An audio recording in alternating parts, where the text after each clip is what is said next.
सती जी के पिता का नाम है राजा दक्ष। राजा दक्ष ने एक विशाल यज्ञ का आयोजन किया।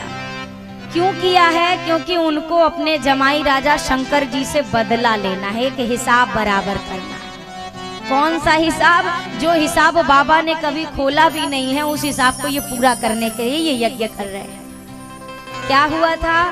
राजा दक्ष एक बार सभी देवताओं की एक सभा लगी थी, सभी के मध्य में राजा दक्ष पहुंचे। सब लोग जितने भी थे दक्ष जी को देखकर खड़े हो गए। 3 लोग नहीं खड़े हुए, ब्रह्मा, विष्णु और महेश, ये 3 नहीं खड़े हुए। अच्छा, राजा दक्ष की क्या विचारधारा? चलो ब्रह्मा जी खड़े नहीं हुए, कोई बात नहीं, हो तो पिताजी हैं। विष्णु भगवान नहीं खड़े हुए, कोई बात नहीं, हो तो भगवान हैं। इस शंकर काहे नहीं खड़ा? वही तो हमारा जमाई है, और मेरा जमाई ससुर जी के आने पे खड़ा नहीं हुआ। व्यक्ति की प्रवृत्ति बड़ी अजीब है। उसे 10 रुपए की चीज ना मिले और करोड़ों की मिल जाए तो करोड़ों की चीज उसे 10 रुपए की लगती है, और अगर करोड़ों की चीज भी मिल जाए और 10 रुपए वाली के पीछे मन मस्तिष्क अटका के वो घूमता रहता है। यहाँ पर 300 खड़े हैं, राजा दक्ष को तसल्ली नहीं है, 3 बैठे थे, उस पे इनका मन खटक गया। शंकर क्यों बैठा है? इतना बड़ा अपमान। अच्छा, एक आपसे प्रश्न पूछूं, का बाबा ने अपमान किया है क्या?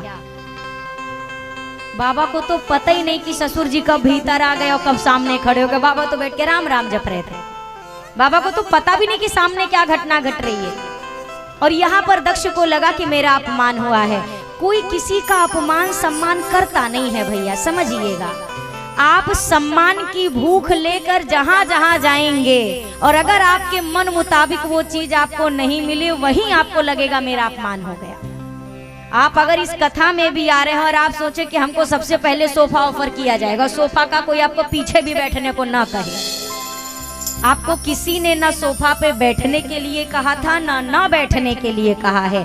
आपकी सोच तैयार थी, हमको सोफा पहले बिठाया जाएगा, और आपको जमीन भी ना नसीब हो। अब आपको लगेगा हमारा बड़ा भारी अपमान हुआ है। अब विचार ये करिए कि इस अपमान को करने वाला कौन है? आप स्वयं। आपने अपने मन में जो सम्मान की चाह है वही आपको अपमानित महसूस करा रही है। उसी अपमान का बदला लेने के लिए दक्ष ने एक विशाल यज्ञ का आयोजन किया। सबको बुलाया, अपने जमाई राजा के पास कोई निमंत्रण कार्ड नहीं भेजा। सारे देवता विमानों से जाने लगे। मैया ने नीचे बैठे हुए देखा ऊपर, ये सब कहाँ जा रहे हैं स्वामी? बाबा ने कहा आपके पिता के यहाँ एक बड़ा भारी यज्ञ है, ये सब वहीं जा रहे हैं। मैया ने कहा तो पिता के यहाँ तो मुझे भी चले जाना चाहिए। बाबा ने कहा पर यह अनुचित नहीं नियमत पठावा। अनुचित बात यह है सती कि आपके पिता ने कोई न्योता नहीं दिया है अभी तक। मैया ने कहा पर बेटी को पिता के यहाँ जाने के लिए किस निमंत्रण की आवश्यकता? वो तो बिना बुलाए जा सकती है, मैं भी चली जाऊं। बाबा ने कहा बात तो सही है, पर अगर आपके जाने से सामने वाले के मन में प्रसन्नता नहीं हो रही है तो ऐसी जगह पर बिना बुलाए भी जाना नहीं चाहिए।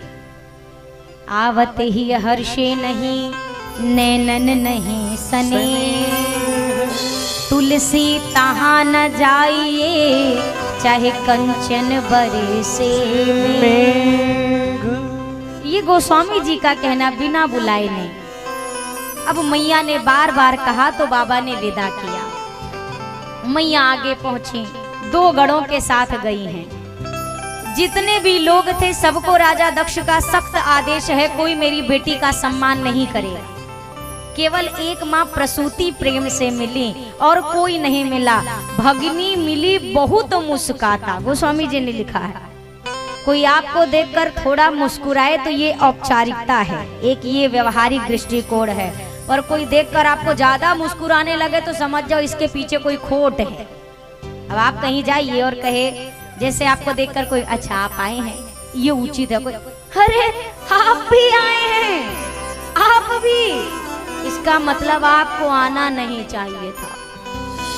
माँ जब पहुंची, बहनें बहुत मुस्कुरा मुस्कुरा कर मिलने लगी। मैया ने कहा मैं यज्ञ मंडप में जाना चाहती हूँ। सती जाई देखे तब जागा कतहु न दीख शंभु कर भागा। सती जाई देखे जब जागा कतहु न दीख शंभु कर भागा। सुनहु सभासद सकल मुनिंदा कहे सुनीजे शंकर जटा। सुनहु सभासद सकल मुनिंदा कही सुनी दिन शंकर निंदा। फल तुरत लहब सब काहू भली भांति पछताव पिता। सो फल तुरत लाभ सब काहू भली भांति पछताव पिताहू। अस कहि जोग अग्नि तनु जारा भयउ सकल मख हाहाकारा।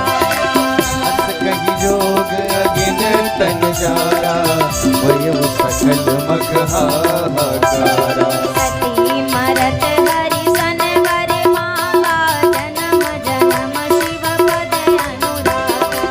सई मरत हरिसन वर मांगा जन्म जन्म शिव पद अनुरागा।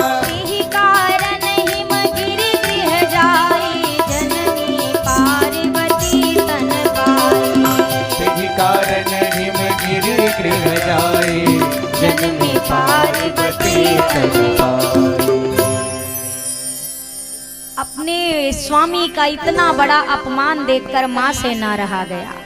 माँ ने समस्त सभासदों को संबोधित करते हुए कहा, हे समस्त सभासदों, आज जिस जिसने भी मेरे स्वामी की निंदा की है अथवा सुनी है उन सभी को उसका यथाचित फल भोगना होगा।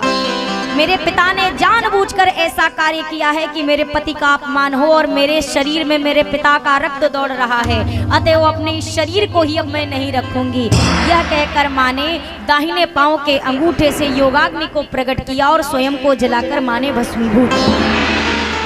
जीवन के अंतिम पलों में मैया सती ने भगवान श्री राम से एक वरदान मांगा। क्या वरदान? जन्म जन्म शिव पदे अनुरागा। जन्म जन्मांतर तक मुझे मेरे स्वामी के चरणों का प्रेम मिले, यह कहकर माँ ने देह त्याग दिया। हमारी आपकी अंतिम इच्छा ही हमारे पुनर्जन्म का कारण बनती है। जैसी भावना लेकर शरीर छूटे उसी हिसाब से दोबारा जन्म लेना पड़ता है।